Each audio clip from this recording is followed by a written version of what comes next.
안녕하십니까. 백석대학교 간호학과 2학년 학생 여러분. 저는 인간발달과 교육을 담당하고 있는 정미란 교수입니다. 1주차 영상 강의에서는 정서발달 이론 그 첫 번째 시간으로 함께 하도록 하겠습니다. 그럼 지금부터 시작하겠습니다. 콘텐츠입니다. 이번 시간에는 정서발달과 기질 이론에 대해서 함께 다뤄보도록 하겠습니다.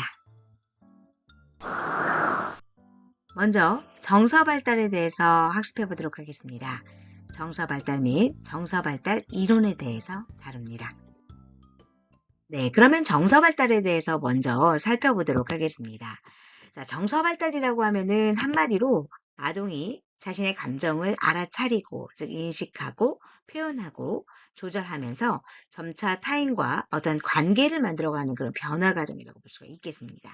즉, 단순한 심리적인 안정감을 넘어서서 사회적 유능감과 회복 탄력성의 기초가 되기 때문에 굉장히 중요하게 다뤄지는 개념이라고 볼 수가 있는 것입니다. 이때 우리가 얘기하는 사회적 유능감이라고 하는 것은 친구 관계에서 협력하고 갈등을 조정하고 또 상황에 맞는 의사소통을 하는 그런 능력을 얘기하는 것이고요. 그리고 회복 탄력성이라고 하면은 많은 분들이 아시겠지만 스트레스나 실패를 겪어도 다시 회복하고 적응하는 힘이라고 볼 수가 있겠습니다. 따라서 이러한 정서 발달은 성격 형성의 감성적 파트 정도만을 얘기하는 것이 아니라 대인관계, 학업 이외에도 정신건강 이런 것까지 이어지는 데까지 굉장히 핵심적인 토대다라고 볼 수가 있는 것입니다. 네, 이러한 정서 발달을 성공적으로 이루기 위해서는 우리가 기질과 같은 개인의 내적 특성과 양육 환경과 같은 외적 환경에 유기적인 상호작용이 잘 이루어져야지만 나타날 수 있다고 볼 수가 있겠습니다. 자, 우리가 예를 들어서 예민하고 반응이 큰 그런 아동이 있다고 보겠습니다. 같은 상황에서도 이런 아이들 같은 경우에는 다른 아이들보다 훨씬 더 큰 불안을 느낄 수가 있습니다. 근데 이때 양육자가 만약에 예를 들어서 너 또 왜 그래? 이렇게 반응을 했어요. 이렇게 몰아붙이면은 불안이 훨씬 더 커지겠죠. 그런데 지금 놀랬구나. 아, 괜찮아. 라고 조절을 도와주면서 시간을 좀 줍니다. 그러면 아동은 점점 안정감을 느끼면서 점차 자신을 이렇게 안정화시키는 법을 또 배울 수 있게 되는 것이거든요. 따라서 아이의 기질인 내적인 어떤 특성과 양육의 환경과 같은 외적 환경에 이런 것들이 맞물려서 정서 조절 능력이 길러진다라고 볼 수가 있는 것입니다. 자, 이럴 때 굉장히 큰 중요한 영향 요인들이 있는데요. 제일 처음 지금 제가 말씀드린 바와 마찬가지로 양육 태도가 있습니다. 자, 이때는 따뜻하고 그리고 기준이 명확하고 일관성이 있어야 되겠죠. 그리고 신뢰로운 양육 태도가 굉장히 중요한 그런 영향을 주게 됩니다. 이렇게 일관적이고 그리고 신뢰감이 있고 따뜻한 양육 태도를 가지고 양육받은 아이들 같은 경우에는 감정이 굉장히 안정적이고 또 행동 조절 가능하다라고 하는 또 예측 가능하다라고 하는 이런 느낌을 받을 수가 있어요. 그런데 반대로 굉장히 일관성이 부족하고 신뢰롭지도 않고 엄마의 기분에 따라서 소리 지르는 그런 처벌 중심이나 또는 예측 불가능한 반응이면 아이가 굉장히 불안정하게 될 수밖에 없는 것이죠. 두 번째는 사회적인 환경입니다. 자, 대체로 많은 그런 영향을 주는 것들이 또래관계, 그리고 교사, 반응, 학교 분위기 이런 것들이 있을 수 있고요. 또 아이의 정서 표현에 있어서 어떤 그 문화권 내에서 허용과 금지를 하게 하는 그런 규칙에 해당되는 부분들 이런 것들도 굉장히 중요한 부분들이 될 수 있겠습니다. 지금 제가 문화를 살짝 언급했지만 문화적인 특성에 해당되는 부분도 굉장히 큰 영향 요인입니다. 어떤 문화권에서는 감정 표현을 적극적으로 권장하고 또 어떤 문화권에서는 자신의 감정을 드러내는 것을 미덕으로 생각하지 않죠. 그래서 절제하고 참는 것 이런 것들을 더 가치 있게 보는 그런 문화권이 있을 수 있습니다. 어떤 문화가 더 옳고 맞냐 이런 것들이 아니라 아이가 속한 환경에서 적응적인 그런 정서 표현 방식을 배우는 그런 과정 속에 있기 때문에 그런 문화적인 특성이 아이의 어떤 정서 발달에 크나큰 영향을 줄 수 있는 그런 부분들이 된다. 이렇게 볼 수가 있겠습니다. 자, 그러면 발달 단계별 정서 표현을 좀 살펴보도록 하겠습니다. 자, 먼저 태어나면서부터 1세까지를 우리는 영아기라고 부릅니다. 자, 영아기는 거의 감정이 신체 반응과 울음이 중심이 됩니다. 그래서 배고픔, 불편감, 낯가림 이런 것과 같은 기본 정서가 먼저 나타나고 이런 부분들이 다 표출이 이루어지게 되죠. 자, 유아기는 1회에서 보통 3세입니다. 이 유아기 때에는 내가 하고 싶어 하는 그런 자율성이 커지면서 분노와 좌절에 해당되는 그런 감정들도 더 크게 늘어나게 됩니다. 이때 흔히 말하는 떼쓰기가 굉장히 많아지게 되는 그런 시기가 되게 됩니다. 중요한 것은 아이가 나빠서 이기적이라서 그런 것이 아니라 조절 능력이 아직 발달 중이기 때문에 그렇다라고 볼 수 있겠습니다. 그리고 3에서 6세인 학령 전기, 아직 초등학교에 들어가기 전 단계죠. 언어가 이때 굉장히 폭발적으로 발달하면서 속상하거나 무서운 것과 같은 감정을 말로 이제 표현하기 시작합니다. 그리고 자기를 의식하게 되는 그런 정서도 더 뚜렷해지게 되는 경향성을 지니게 됩니다. 그리고 7세 이후에 학령기 아동과 같은 그런 아동의 경우 또래와 규칙이 굉장히 중요하게 되면서 감정을 참는 것만 하는 것이 아니라 상황에 맞게 조절하고 협상해 나가는 그러한 역량과 능력이 자라게 된다라고 볼 수가 있겠습니다. 따라서 정서 발달이라고 하는 것은 점차적으로 표현이 좀 더 정교해지고 조절이 가능해지는 방향으로 발달한다라고 볼 수가 있는 것입니다. 그리고 또한 주 양육자와의 어떤 관계, 그리고 그들과 맺는 애착을 통해서 안정적으로 형성해 나가게 되겠죠. 이런 것들은 이후에 타인과의 어떠한 신뢰로운 관계를 형성하는데 굉장히 중요한 영향을 미치게 됩니다. 따라서 자신의 감정을 인식하고 조절을 점차적으로 잘하면서 타인과 건강한 사회적 관계를 형성해 나가는 과정이 바로 정서 발달이라고 볼 수가 있겠고요. 우리가 이러한 측면 내에서 생득적 반응 양식의 기초가 되는 이런 기질 이론, 그리고 정서적인 안전 기지와 신뢰 형성의 기반을 다루고 있는 애착 이론, 그리고 실질적인 어떤 정서 조절과 사회적 유능감을 길러주는 그런 감정 코칭 이론을 중심으로 정서 발달을 좀 더 우리가 심층적으로 이해할 필요가 있는 것입니다. 네, 다음으로는 기질 이론입니다. 여기에서는 기질 범주와 기질 유형, 기질과 양육, 기질 이론의 평가에 대해서 확인해 보도록 하겠습니다. 네, 그럼 먼저 기질에 대해서 우리가 살펴보도록 하겠습니다. 기질이라고 하는 것은 성격과 유사하게 들릴 수 있지만요. 정확히는 성격의 생물학적 토대를 형성하는 개인의 고유한 반응 형식이라고 볼 수가 있겠습니다. 따라서 아이가 어떤 자극을 받았을 때 정서적으로 어떻게 반응하고 환경과 어떻게 상호작용하는지, 어떤 행동을 패턴을 보이는지 이러한 부분들을 얘기하는 거예요. 그렇기 때문에 개인의 정서적인 반응, 환경과의 상호작용에서 나타나는 행동의 어떤 패턴, 양식 이런 것들을 얘기한다라고 볼 수가 있는 것이죠. 자, 알렉산더 토머스와 여기 보시는 스텔라 체스 이분들이 이런 기질에 대해서 연구를 많이 하셨는데요. 이분들은 이제 기질을 무엇 이렇게 정의한 것이 아니라 어떻게 하느냐 이 부분들을 주목해서 보았다는 것입니다. 즉, 이 기질이라고 하는 것에서 무엇을 하느냐 또는 얼마나 잘하느냐가 아니라 어떤 방식으로 즉 어떻게 처리하느냐 이 부분을 굉장히 중요시하게 생각하면서 이 부분으로 정의를 했다라는 얘기입니다. 예를 들어서 같은 어떠한 A방에 들어갔다고 봅시다.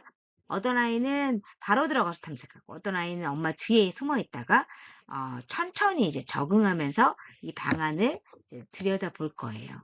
둘 다 이 A라는 방안에 들어간다, 들여다봤다라고 하는 내용, 행동에 대한 내용은 같을지 몰라도 적응 방식, 예를 들면 적응의 속도라든지 뭐 강도라든지 정서 반응 이런 부분들이 굉장히 다르죠. 이 차이가 바로 기질이라고 볼 수가 있는 것입니다. 이런 기질은 태어날 때부터 보통 형성이 되고 성장하는 동안에 점차 안정적인 어떤 체계가 이루어지게 됩니다. 그래서 기질과 성격이 굉장히 비슷한 것 같지만 좀 구분할 필요가 있는 것이죠. 그래서 기질이라고 하는 것은 생애 초기부터, 태어날 때부터 유전적, 생물학적인 어떠한 반응성, 이렇게 나타날 수가 있겠고, 또 이것은 보통 비교적 안정적인 그런 기본적인 성향이라고 우리가 정의할 수 있겠습니다. 그렇지만 이에 반해서 성격이라고 하면 뭘까요? 기질을 바탕으로 인지 발달도 이루어지게 되겠고요. 기질을 바탕으로. 그리고 여러 가지 우리가 사회적인 경험을 나이가 들면서 하게 되잖아요. 이런 것들이 통합되어서 형성되게 되는 좀 더 큰 개념이다 라고 볼 수가 있는 것입니다. 네, 우리가 아까 보았던 토마스와 체스는 이 기질의 9가지 특성, 9가지 범주로 나누어서 좀 더 인덱스 있게 설명을 하였는데요. 자, 먼저 첫 번째 거, 활동 수준에 대해서 살펴보겠습니다. 액티비티 레벨이라고 하는 것은 여기 정의 나와 있는 것처럼 신체 에너지 사용량 및 움직임의 정도입니다. 예를 들어서 계속적으로 움직이느냐 아니면 조용히 앉아서 세밀한 놀이를 하느냐 이런 것이거든요. 그래서 우리가 활동 수준이 굉장히 높다라고 하는 아이들 같은 경우에는 예를 들면 수업 중에 다리를 엄청 흔들고 의자에서 자주 일어나고 놀이터에서도 가만히 있지 못하는 그런 아이들 있잖아요. 그런 아이들은 굉장히 활동 수준이 높다라고 볼 수가 있겠고 조용히 앉아서 책 읽거나 그림 그리거나 이러는 거 굉장히 좋아하는 친구들 이러면 우리가 활동 수준이 굉장히 낮다라고 볼 수가 있는 것입니다. 자, 두 번째로 리듬감과 규칙성을 좀 살펴볼 수가 있겠는데요. 이거는 보통 우리가 수면이나 식사, 배설 또는 기상 이런 것과 같은 생리적인 패턴이 얼마나 규칙적으로 일어나는가 또는 얼마나 일정한가 이런 것들을 보는 것입니다. 그래서 매일 비슷한 시간에 졸리고 배고프고 배변이 있는지 여부들을 우리가 좀 확인해 볼 수가 있는 것이거든요. 그래서 규칙적으로 매일 비슷한 시간에 잠들고 깨는 아동이 있는가 하면 불규칙적인 아이들이 있죠. 그래서 수면 시간이라든지 또는 식사 시간이라든지 이런 것들이 굉장히 불규칙적으로 변해서 예측이 어려운 그런 아동이 있을 수가 있겠습니다. 자, 세 번째로는 접근과 회피입니다. 여기서는 새로운 자극, 그러니까 낯선 사람이나 새로운 장소, 환경, 새로운 활동, 이런 것 등에 대한 초기 반응에 대해서 살펴보는 것이죠. 여기서 굉장히 중요한 게 처음에 어떻게 반응하는지를 잘 보는 거예요. 그래서 표정이나 몸짓이나 거리두기나 이런 것들이 어떠한지 살펴보는 것입니다. 그래서 접근을 굉장히 잘한다라고 하는 아이들은 처음 보는 교실에서도 안녕하세요라고 하면서 먼저 다가가거나 또는 새로운 장난감, 새로운 사람에게 굉장히 접근을 잘합니다. 그런데 회피형에 해당되는 아이들 같은 경우에는 낯선 사람을 보면은 엄마 뒤에 숨거나 또는 새로운 음식은 냄새만 맡고 거절하거나 처음 먹어보는 텍스처리 있으면은 혀만 대보든지 이러한 반응들이 나타나게 되는 것이죠. 다음으로는 적응성입니다. 자, 적응성이라고 하는 것은 새로운 상황에 익숙해지는 속도와 유연성을 나타내고 있습니다. 자, 변화가 생겼을 때 익숙해지는 그런 속도다라고 볼 수가 있겠는데요. 아까 우리가 얘기했었던 접근 그리고 회피가 있었잖아요. 이런 접근 회피가 어떠한 새로운 상황에 대한 첫 반응이라면 적응성이라고 하는 것은 시간이 좀 지난 다음에 변화에 대한 수용에 해당되는 부분이라고 볼 수 있겠습니다. 그렇기 때문에 일정 변화 이후에 회복 속도에 대해서 우리가 살펴볼 수 있는 거죠. 그러니까 예를 들어서 처음에는 좀 싫어해도 10분이라든지 1시간 내에 새로운 어떤 환경 규칙을 맞춰 나간다라고 하면 아이는 굉장히 정성이 높다라고 볼 수가 있겠고요. 정성이 낮다라고 보면은 자리를 바꾼 이후에 며칠간 계속 불평하고 불안해하고 새로운 루틴에 오래도록 저항을 하는 그런 아이가 있어요. 그래서 그 부분에 익숙해지기까지 시간이 굉장히 오래 걸리는 아동, 이러면 굉장히 정성이 낮다. 이렇게 볼 수가 있는 것이죠. 네, 다음은 반응 역치, 우리는 이것을 민감도라고 얘기할 수 있겠습니다. 자, 반응을 유발하는데 최소한 필요한 자극의 최소 강도를 얘기하고 있습니다. 그래서 자극의 반응이 시작되는 그런 기준이 낮은지 높은지 이렇게 우리가 확인해 볼 수가 있는 것이죠. 그래서 역치가 굉장히 나다라고 하면은 작은 소리에도 쉽게 놀라거나 잠에서 쉽게 깨는 아동, 즉 다시 얘기하면 민감도가 굉장히 어떨까요? 높다라고 볼 수가 있겠습니다. 그런데 반응 역치가 굉장히 높다라고 하는 아이들은 주변이 시끄러워도 크게 영향을 받지 않는 아동이에요. 그래서 굉장히 둔감하다 이렇게 우리가 표현할 수가 있는 것이죠. 네, 다음으로는 이제 반응의 강도입니다. 이 강도라고 하는 것은 정서나 행동 반응의 에너지 수준, 즉 반응의 세기와 강도를 나타내고 있는데, 즉 감정 표현이 얼마나 크게 또는 강하게 나타나는지를 확인할 수 있는 것입니다. 따라서 기쁨도, 그러니까 화내는 거, 분노도 또는 울음도 다 포함되는 그런 개념이라고 볼 수가 있겠어요. 그래서 이제 반응 강도가 굉장히 높다라고 하면은 이 아이 같은 경우에는 조금 속상해도 크게 울거나 소리를 치거나 또는 기쁘면 지나치게 흥분해서 통제가 잘 안 되는 그런 아이일 수 있고요. 그리고 굉장히 그래서 격하게 표현하는 거죠.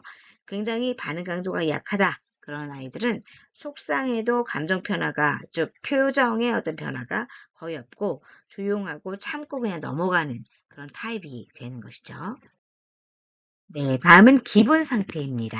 이것은 전반적인 어떤 정서의 긍정적이냐 부정적이냐와 같은 경향성을 나타내게 됩니다. 혹은 유쾌하거나 친근하지 않은 행동의 정도를 보여주고 있는데요. 긍정적인 아이들 같은 경우는 새 활동에 재밌겠다 이러면서 금방 어떻습니까? 먼저 이런 말들이 나오면서 실수해도 금방 넘어가는 그런 경향성이 있죠. 즉 대체로 잘 웃고 긍정적인 정서가 우세합니다. 그런데 부정적인 아이들 같은 경우에는 사소한 변화에도 굉장히 짜증내고 또 하기 싫어 짜증나 이런 단어들이 습관적으로 나오면서 사소한 좌절의 기분이 오래도록 다운되는 그런 경향성을 갖게 되고 어린아이일수록 굉장히 칭얼거림이 잦다라고 볼 수가 있겠습니다. 자, 다음으로는 주의 산만성과 전환성입니다. 이것은 외부 자극에 의해서 주의가 쉽게 전환되는 그런 정도를 나타내게 됩니다. 즉 다시 얘기하면 주의가 얼마나 쉽게 깨지냐 이런 얘기죠. 그래서 옆 사람의 어떠한 그 움직임이나 소리 또는 뭐 TV나 휴대폰 알림 이런 것 등에 주의가 얼마나 뺏기는지 이런 부분들을 우리가 확인하면서 요 기질 범주를 확인해 볼 수 있겠는데요. 산만함이 굉장히 높은 아이들 같은 경우에는 옆에서 연필을 떨어뜨리면 바로 시선이 이동하고 과제를 바로 중단하고 그리고 또 뭐 예를 들면 누군가가 지나간다 그럼 바로 거기에 집중하고 내가 하던 거를 잊어버리는 그러한 그 행위들을 보이게 되죠. 그런데 산만성이나 전환성이 굉장히 낮은 아이들 같은 경우에는 주변에 약간 소란해도 자기 활동을 계속적으로 유지하고 이걸 끝날 때까지 일어나지 않는 그런 아이들이 대체적으로 산만함이 낮다라고 볼 수가 있는 것입니다. 자, 다음으로는 주의 집중과 지속성입니다. 이게 주의 산만성과 전환성이 약 반대되는 개념이라고 볼 수가 있겠는데요. 한 행동이나 활동에 몰입하는 시간, 또 과제 지속성 이렇게 볼 수가 있어요. 즉 한 과제에 얼마나 집중하고 오래 유지하며 어려워도 얼마나 버티는지 이런 것들을 보는 것이죠. 따라서 이때 굉장히 우리가 잘 봐야 되는 것이 난이도가 즉 과제의 난이도가 올라갈 때 쉽게 포기하고 회피하냐 또는 계속 시도하냐 이런 것들을 우리가 좀 타겟해서 볼 수가 있겠습니다. 그래서 주의 집중과 지속성이 굉장히 높은 아이들 같은 경우에는 어떻습니까? 보통 퍼즐이 어려워도 계속 시도하고 숙제도 끊기지 않고 끝내려고 해요. 그냥 끝낸 다음에 일어나려고 하는 거죠. 그런데 이러한 주의 집중이나 지속성이 낮은 아이들 같은 경우에는 3분만 있다가 해야지 라고 딴짓하다가 조금 어렵다고 못해 라고 중단하는 그런 경향성을 많이 보이고 있습니다. 네, 다음으로는 이제 기질 유형에 대해서 살펴보도록 하겠습니다. 자, 기질 유형은 크게 세 가지로 분류를 할 수가 있겠습니다. 그래서 까다로운 아이, 더딘 아이, 순한 아이 이렇게 분류를 할 수 있겠는데요. 그러면 첫 번째로 이제 difficult child라고 부르는 까다로운 아이를 먼저 볼까요? 이 아이들은 전체 아동의 약 10% 정도 해당한다고 볼 수가 있겠습니다. 우리가 앞서서 얘기했던 기질 구분상에서 리듬성이라고 하는 그런 뭐 수면이라든지 배설이라든지 깨는 거, 뭐 식사하는 거 이런 거에 대한 여러 가지 생체 리듬에 해당되는 그런 부분들의 리듬성이 있다고 했었었는데 그런 부분에 있어서 규칙적이지 않고 굉장히 불규칙적인 행동과 수면 양상을 나타내는 그런 유형이라고 볼 수가 있겠습니다.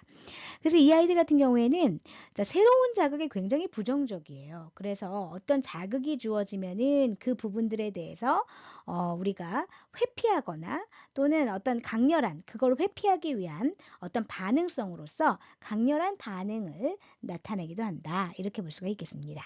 그래서 이제 아까 우리 앞서서 반응의 강도에 해당되는 부분도 얘기를 했었었는데 반응에 대한 강도가 굉장히 크다. 부정적으로 크다. 이렇게 볼 수가 있는 것이죠. 그리고 변화에 대해서 적응 정도가 굉장히 낮습니다. 그래서 변화에 대한 적응에 해당되는 부분들이 굉장히 적응하더라도 굉장히 다른 아이들보다 시간이 굉장히 오래 걸리는 그러한 유형이 되겠습니다. 그리고 부정적인 기분을 자주 드러냅니다. 그래서 이 아이들 같은 경우에는 감정 기복에 해당되는 부분들이 굉장히 심하다. 이렇게 볼 수가 있어요. 그리고 어떤 아이들 같은 경우에는 뭐 쉽게 짜증을 낼 수도 있고요. 환경이 조금만 변화해도 새로운 낯선 곳, 이런 곳에 가게 되면 굉장히 민감하게 반응하는 그런 경향성을 나타내게 됩니다. 그래서 예를 들어서 새로운 어떤 장소에 엄마가 새로운 경험을 시켜주기 위해서 데리고 갔는데 거기 안 들어가려고 한다든지 또는 낯선 사람이 말을 걸었을 때 굉장히 불안해하면서 울고 아주 강렬한 반응을 나타내는 거죠. 펄쩍펄쩍 뛰면서. 이런 경우들이 이런 까다로운 아이의 유형에 속한다라고 볼 수가 있겠습니다. 자, 두 번째로 더딘 아이를 보겠습니다. 이 더딘 아이 같은 경우에는 slow to warm up child라고 이제 표현할 수가 있겠는데 전체 아동의 약 15% 정도에 해당한다고 보고되고 있습니다. 자, 이 아들 같은 경우에는 까다로운 아이보다는 좀 덜하지만 자극이나 수면, 음식 섭취에 대해서 굉장히 심하지는 않지만은 활동 수준이 굉장히 낮거나 중간 정도의 그런 타입을 나타낸다 이렇게 볼 수가 있겠습니다. 그리고 새로운 상황 또는 환경, 사람 이런 것에 적응하는 데 있어서 초기에는 회피적일 수 있습니다. 그렇지만 시간이 필요하지만 적응하는데 일단은 익숙해지면 잘 적응할 수 있는 그런 타입이 되겠습니다. 그리고 감정적인 부분들에 대해서 보시면 이 아이들 같은 경우에는 이런 감정 표현 같은 것들이 그다지 크지는 않습니다. 그래서 예를 들면은 놀이공원에 가는 걸 좋아해. 그런데 처음 가는 곳이다 보니까 겁을 먹고 초기에는 이제 좀 피하려고 하거나 아무 말도 못하고 이제 움직이려고도 하지 않는다라고 볼 수가 있는 것이죠. 그러다가 이제 부모님이 천천히 이제 적응할 수 있는 시간을 이제 주면서 익숙해질 수 있도록 기다려주게 되면 결국 이제 그 내용들, 그 환경들 같은 경우를 적응하면서 예, 얘네들 같은 경우에는 더 잘 지낼 수가 있는 것이죠. 그런데 만약에 부모가 천천히 적응할 시간을 줘야 되는데 그렇지 않고 자꾸 빨리 급하게 강요를 하게 되면은 이런 아이들 같은 경우는 더 위축될 가능성이 있는 것이죠. 자, 마지막으로 세 번째 순한 아이입니다. 이거는 이지 차일드라고 할 수가 있는데 얘네들은 정말 양육하기 굉장히 쉬운 타입이 되는 겁니다. 그래서 전체 아동의 약 40%가 이 순한 아이에 속한다고 보고 있고요. 우리가 아까 리듬성에 해당되는 그런 규칙성에 해당되는 부분들 같은 경우에 굉장히 규칙적인 행동, 긍정적인 기분 이런 것들을 잘 보여주고 있습니다. 그리고 얘네들은 이제 지금 긍정적인 기분이 있다고 그랬잖아요. 이런 긍정적인 감정을 자주 표현하는 것들도 잘할 수 있다라고 볼 수 있겠습니다. 아까 얘기했던 규칙적인 행동 안에도 이제 수면이나 음식 섭취에 대해서도 이제 굉장히 규칙적인 어떤 패턴을 가지게 되겠고요. 그리고 새로운 자극에도 쉽게 적응을 할 수가 있고 빠르게 적응하는 그런 능력들을 보여주게 됩니다. 그래서 다른 이 까다로운 아이나 더딘 아이들보다는 적응성에 있어서 굉장히 수월하고 키우기 쉽다라는 표현을 많이 부모님들이 하게 되시죠. 그래서 어느 곳을 가든 간에 호기심을 가지고 밥도 잘 먹고 또 친구들 새로운 곳에 가서 사람을 만날 때에도 금방 친해지고 이런 타입이 순한 아이에 속한다라고 볼 수 있겠습니다. 네, 다음은 기질과 양육에 대해서 살펴보도록 하겠습니다. 자, 양육의 출발점은요, 아이를 바꾸려고 하는 것이 아니라 자녀의 기본적인 어떠한 기질을 반드시 잘 이해하는 것이 기본이 되어야 한다는 것입니다. 기질이라고 하는 것은 아이가 자극을 처리하고 반응하는 고유한 그런 방식이기 때문에 같은 상황에 있어서도 아이마다 울고 또 회피하고 뭐 예를 들면 행동하고 하는 패턴들이 굉장히 다 다르게 나타나게 됩니다. 따라서 아동의 기질 변화에 영향을 주는 여러 가지 어떤 결정적인 요인은 아동의 기질 양상과 부모가 사용하는 자녀 양육 패턴 간의 조화의 적합성이다 라고 하는 것입니다. 즉 얼마나 잘 맞느냐, 아이의 기질 양식과 부모가 사용하는 양육 방식이 얼마나 잘 맞느냐, 이것이 굉장히 중요한 요소가 되는 것입니다. 아까 우리가 앞서도 얘기했었지만 새로운 환경에 적응이 느리고 낯가림이 강한 그런 아이에게 빨리 인사해 이렇게 급하게 밀어붙이는 그러한 양육 방식들은 아이의 불안을 더욱더 키울 수밖에 없다고 했었죠. 그렇기 때문에 엄마는 기다려주고 아이가 준비되면 해보자 라고 하는 그런 그 양육 방식을 통해서 아이에게 예고와 기다림과 선택권을 주는 그런 방식들을 통해서 아이의 기질에 맞춰서 적응을 잘 도울 수 있도록 옆에서 서포트하면서 결과적으로는 정서 조절과 사회적 유능감을 키우는 방향으로 작동을 할 수 있게끔 도와주는 것이죠. 또 하나 이제 중요한 것이 바로 이 아동의 행동에 해당되는 부분들이 고유한 어떤 기질적 특성으로만 고정되어서 나타나는 것이 아니라 양육자의 어떠한 반응 양식에 따라서 다르게 표현될 수 있다는 얘기예요. 다시 얘기하면 어머니의 양육 행위에 따라서 이 아동의 행동이 달리 표현될 수 있다라고 하는 것입니다. 그렇기 때문에 같은 아이도 양육자가 일관되고 민감하게 반응을 하게 되면 문제 행동이 좀 더 줄어들 수 있고 반대로 굉장히 예측 불가능하게 반응하면 불안하고 회피와 같은 행동들이 더욱더 증가할 수 있다라고 볼 수 있겠습니다. 여기서 이제 중요한 것이 바로 이 차별적 민감성 모델입니다. 이것 같은 경우에는 특히 까다롭고 예민한 기질을 가진 아동이 단순히 취약한 것이 아니라 환경의 질에 훨씬 더 민감하게 반응한다라고 하는 그런 관점을 갖는 것이거든요. 여기에서 우리가 흔히 민들레와 난초의 비유를 들게 되거든요. 민들레형 아동 같은 경우에는 어떤 환경에도 비교적 잘 버팁니다. 예, 우리가 민들레는 어느 척박한 지역에서든지 다 잘 자라잖아요. 그런 것처럼.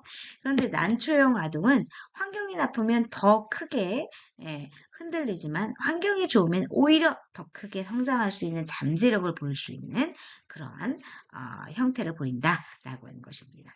따라서 예민한 아이를 문제 행동을 일으키는 아이라고 낙인 찍기보다는 아이의 환경의 영향을 크게 받는 그런 특성을 갖는 아이이기 때문에 좀 더 세심하고 구체화해서 아이를 지지해주는 방향으로 루틴을 제공하는 것이 필요하다라고 볼 수가 있는 것입니다.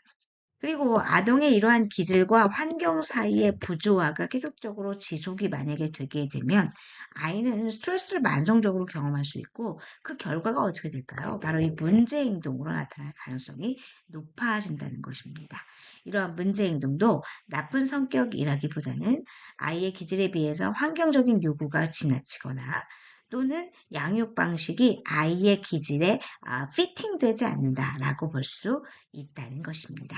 그렇기 때문에 우리는 중요한 것이 아이를 바꾸기 위해서 강하게 통제하기보다는 아이의 기질을 좀 더 면밀하게 파악하고 기질에 맞춰서 환경과 양육 반응을 조정해서 이 조화에 아까 얘기했던 적합성을 높이는 것이 가장 효과적인 접근이다라고 볼 수가 있겠습니다. 네, 기질 이론의 평가입니다. 자, 기질 이론은요, 발달 초기의 이러한 개별성을 비교적 안정적인 어떤 발달 기제로서 개념화했잖아요. 그래서 이후에 예를 들면 성격이라든지 정서 조절이라든지 타인과의 관계라든지 사회적 적응이라든지 이러한 여러 가지 발달 경로를 설명하는데 기저가 되는 개념을 제공했다라고 볼 수가 있겠습니다. 그리고 뿐만 아니라 아이의 까다로운 행동이 타고난 기질이라고 하는 그런 개념을 부여하면서 부모들에게 좀 더 자유를 제공했어요. 또 안도감을 부여하게 됩니다. 아이의 이렇게 행동이 내가 잘못 키운 것이 아닌가라고 하는 guilty feeling을 느끼게 되는 부모들이 많이 있을 수 있는데 아이의 기질은 타고난 것이다라고 하는 개념을 주면서 부모에게 안도감을 부여할 수 있게 되는 것이죠. 그래서 아까도 우리가 얘기했지만 무엇보다 조화의 적합성이라고 하는 실천적 개념을 제시하면서 양육 방식의 중요성, 기질을 이해하는 것에 대한 중요성을 여기서 면밀하게 살펴주고 있다라고 하는 것이 장점이 되겠습니다. 그렇지만 한계도 분명히 있습니다.